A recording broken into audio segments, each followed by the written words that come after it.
Bienvenido al canal de Narraciones Budismo. La cuestión de la conciencia, por su santidad el Dalai Lama. La mente en serenidad, de Editorial Kairos. Encuentra el enlace a la enseñanza en PDF en la descripción del vídeo.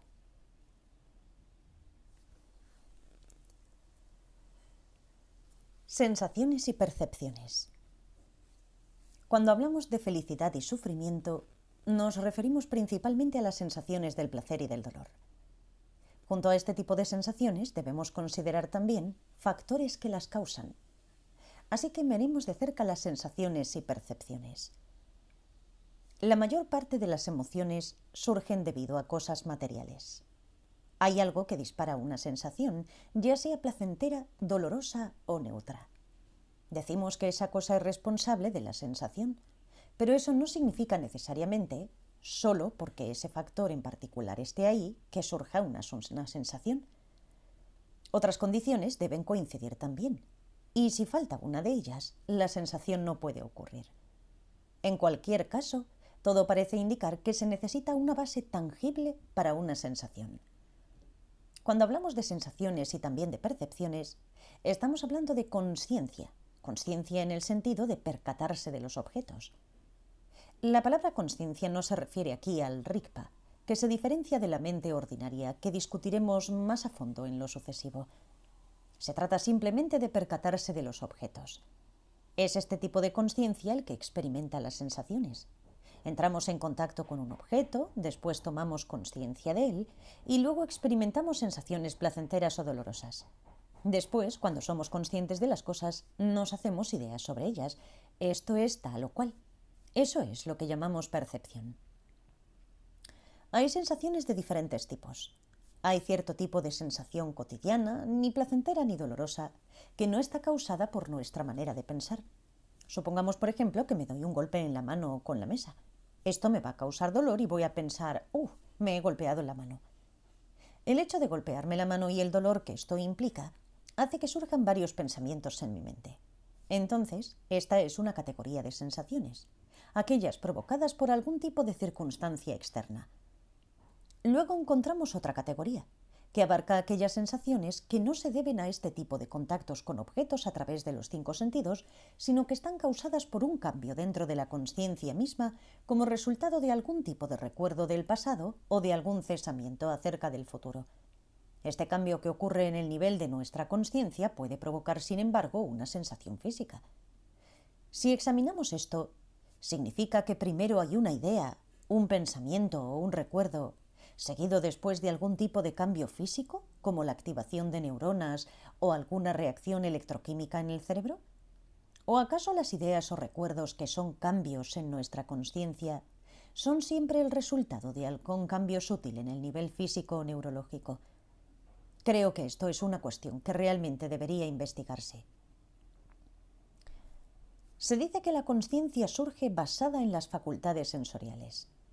Existe ciertamente una relación dependiente, pero si no hubiera absolutamente ninguna consciencia separada de los sentidos, sería difícil poder explicar muchos eventos que nos suceden en el transcurso de la vida cotidiana. En particular, los asombrosos cambios físicos que pueden suceder cuando practicamos la meditación. Estos cambios no se deben a una droga o a un procedimiento médico. Existe una transformación física que sucede gracias a un cambio en la consciencia misma. Por eso es mucho más conveniente y mucho más fácil para nosotros poder explicar este tipo de cosas si explicamos la consciencia como algo que es primordialmente dependiente del cuerpo físico, pero también es capaz de provocar ciertos cambios por sí misma. Si no aceptamos que la consciencia tiene esta función, resultaría difícil explicar muchos fenómenos semejantes. Veamos la definición de la consciencia. Cuando hablamos de las sensaciones y percepciones, nos referimos exclusivamente a las formas de vida sensibles. Por supuesto, las flores y las plantas también están vivas.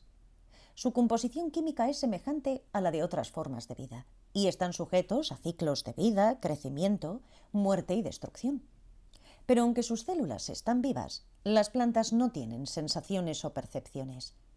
Así que cuando hablamos de sensibilidad o consciencia, creo que hay una propiedad fundamental que define a todas las formas de vida. movimiento. Incluso los insectos más pequeños exhiben este tipo de movimiento. Pueden usar la fuerza de sus cuerpos para moverse de un lugar a otro. Una planta puede moverse mientras crece y puede ser arrastrada por el viento, pero no se puede mover intencionalmente de un lugar a otro. Así que cuando hablamos de seres sensibles, queremos decir que además de las características básicas de vida, comunes a las plantas y a los animales, está también esta capacidad de moverse intencionalmente de un lugar a otro. La definición de un ser vivo o sensible es aquel que tiene consciencia. Todo aquello que carece de consciencia se clasifica como no sensible o materia inanimada. La consciencia se describe en términos de su función, que es la de conocer objetos. Por esa razón se la define como clara y conocedora o luminosa y cognitiva. ¿Cómo explicamos esto? La claridad se refiere aquí al claro surgir de las apariencias en la consciencia. No cambia nada que esta percepción corresponda o no a la verdadera naturaleza de las cosas. Una apariencia determinada aparece en la consciencia y junto a ella hay una toma de consciencia de sus aspectos o características. Ahora bien, esa apariencia es siempre válida y directa.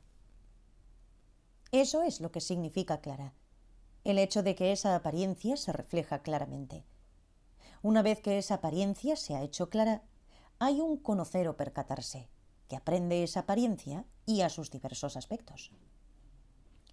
Por ejemplo, incluso cuando estamos profundamente dormidos, en nuestros sueños hay todo tipo de percepciones diferentes: paisajes, sonidos, olores, sabores y sensaciones táctiles. Nuestra consciencia en el sueño se percata de esas innumerables apariencias y de sus distintos aspectos. Todos aparecen en esa consciencia, que es la capacidad de claridad y conocimiento, y conforme van apareciendo, tomamos consciencia de cada una de ellas y de sus características respectivas. A lo largo de nuestras vidas experimentamos distintos niveles de consciencia, desde el nivel más burdo de la experiencia sensorial hasta el modo más sutil de la consciencia durante los sueños, que funciona de manera independiente de las facultades de los sentidos, y luego el nivel aún más sutil de consciencia, que prevalece durante el sueño profundo. Por lo que respecta al nivel burdo de consciencia, si tomamos como ejemplo una cognición visual, la mera interacción de la facultad del ojo con una forma visual no va a producir una toma de consciencia visual. También es necesario que esté presente la condición inmediata. Esto significa que la mente no esté distraída por pensamientos de otras cosas. Si la mente está perdida en pensamientos, entonces el contacto de la facultad visual con una forma no implicará necesariamente una cognición visual. Por eso se dice que para que se produzca un conocimiento o toma de consciencia clara en la que las formas externas se conocen claramente, debe existir este tercer factor, la condición inmediata. En cualquier caso, un acto de cognición o consciencia, desde el más sutil hasta el más burdo, ocurre forzosamente basándose en el flujo continuo de la más sutil de todas las consciencias, que es por naturaleza claridad y cognición, la capacidad de tomar consciencia. Veamos ahora la continuidad de la materia física. Si examinamos el mundo exterior que nos rodea, por supuesto que veremos cambios y transformaciones que suceden debido a causas y condiciones particulares. Pero sigue habiendo algo así como una continuidad subyacente de sustancia o materia. Podemos tomar el ejemplo de una flor, o del cuerpo físico de cualquier ser vivo. La materia física que constituye la flor o nuestro cuerpo forma parte de una continuidad en la que cada elemento depende de lo que hubo antes. Podemos así remontarnos en el tiempo hasta la formación del universo. El potencial de esta flor ya debía estar en las partículas sutiles presentes en el principio del universo. La cosmología budista habla de 4 periodos distintos o eras en la historia del sistema de un universo en particular. Un periodo de formación, una era de existencia, un periodo de destrucción y un tiempo de vacío entre 2 universos sucesivos. Se explica que durante este periodo de vacío subsisten las partículas del espacio. Estas partículas son como los ladrillos a partir de los cuales se forma toda la materia física de un nuevo universo, incluyendo el cuerpo físico de los seres vivos.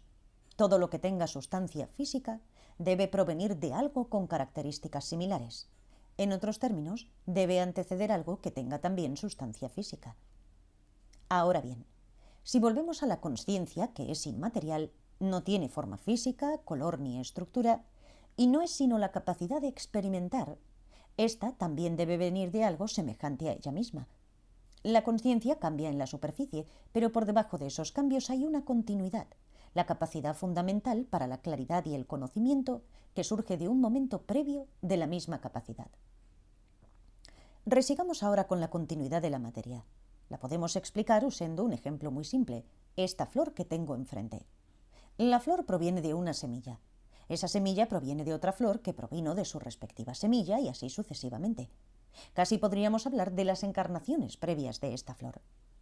En un nivel sutil existe una única continuidad, aunque pasa por supuesto por todo tipo de manifestaciones. Dependiendo de causas y condiciones particulares, cambiará en términos de su apariencia de una encarnación, digamos, a otra. Podría tener un color diferente o un tamaño distinto. Pero si fuéramos capaces de reseguir su genealogía, encontraríamos una continuidad de tipo semejante. Así es como evoluciona la materia inanimada, por ciclos continuos de materia física en las que una manifestación depende de una manifestación semejante que la antecede. Sin embargo, este continuo físico no puede explicar nuestra experiencia consciente, nuestra capacidad de sentir y percibir.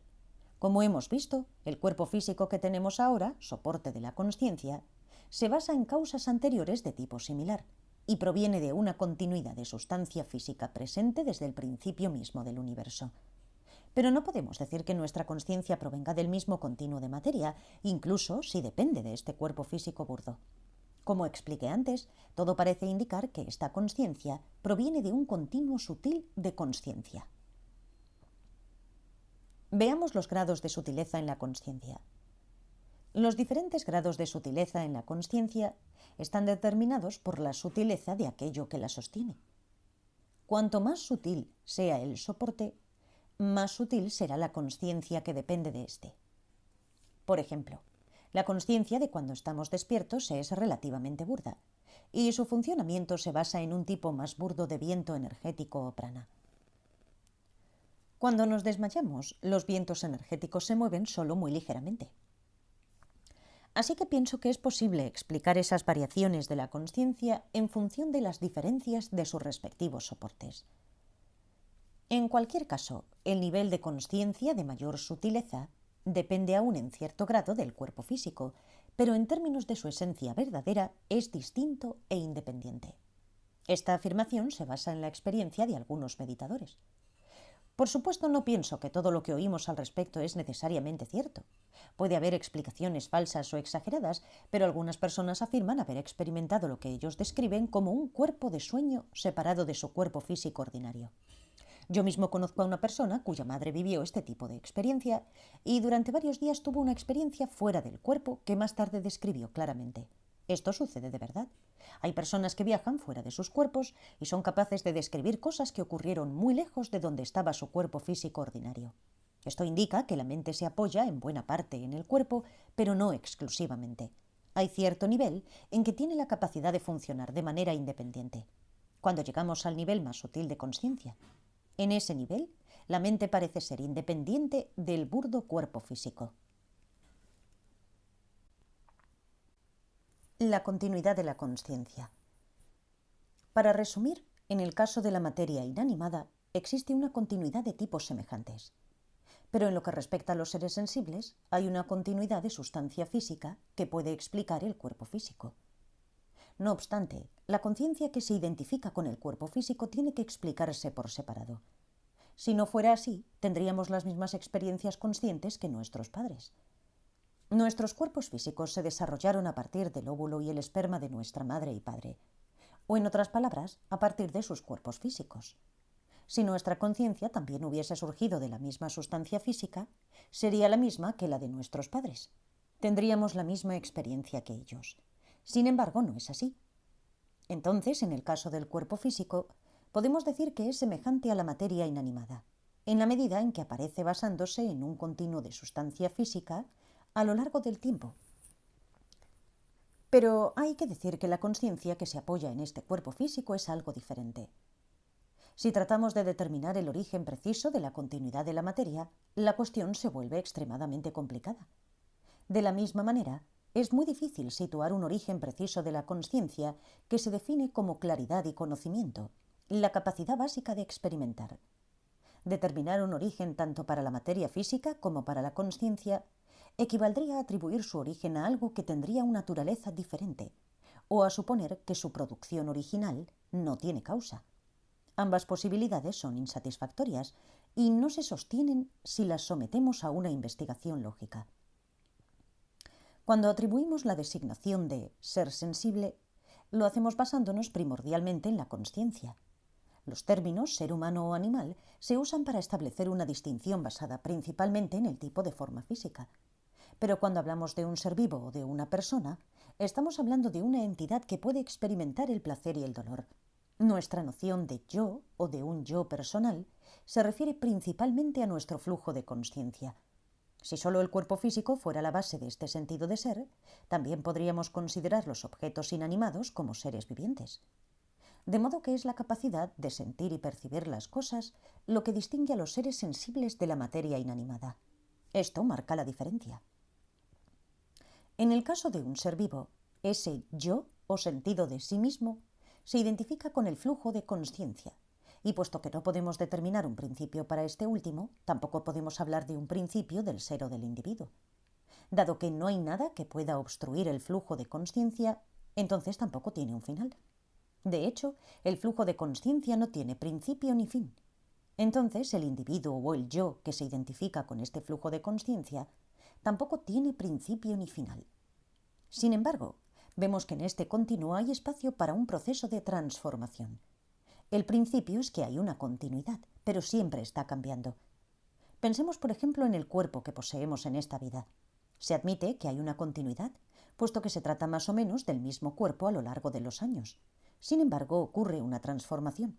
Decimos que unas personas son jóvenes, luego cuando envejecen y su cuerpo cambia de apariencia, decimos que son viejas. Así, algunas características han cambiado, aunque hay una continuidad que nos permite reunir las diferentes etapas de la vida de estas personas. La continuidad y la transformación existen al mismo tiempo. Del mismo modo, en términos de flujo de consciencia, existe cierta continuidad entre el momento en que somos jóvenes y aquel en el que somos viejos. Al mismo tiempo, habrá una etapa de la vida en la que sabemos muy pocas cosas y no hemos aprendido casi nada. Luego, otra en la que hemos sido educados, y este flujo de consciencia se ha enriquecido con conocimiento y experiencia. Por tanto, podemos identificar diferentes etapas o momentos en este flujo de consciencia. Desde un punto de vista más amplio, podemos decir que así como existe una etapa de consciencia y otra de ignorancia, también puede haber algunos casos en los que la consciencia está vinculada a un soporte físico humano y otros estados en los que la conciencia está asociada a otros tipos de forma física. También podemos hablar de diferentes estados respecto a la calidad del flujo de consciencia. Puede estar oscurecido en grados distintos y también puede variar la preocupación por las emociones perturbadoras. Entonces, puede haber estados de conciencia, ya sean humanos, animales o de otros tipos, en los que lentamente estos factores mentales destructivos disminuyan hasta desaparecer, mientras que las cualidades positivas y contractivas prevalecen. En tal caso, resulta evidente que se puede ir de un estado de ignorancia y confusión, que caracteriza a los seres en el mundo condicionado, a un estado cada vez más iluminado, hasta que finalmente alcanzamos la iluminación, el conocimiento perfecto que caracteriza a la budeidad. Nuestra consciencia también manifiesta esta cualidad dual de continuidad y transformación. Gracias por escuchar.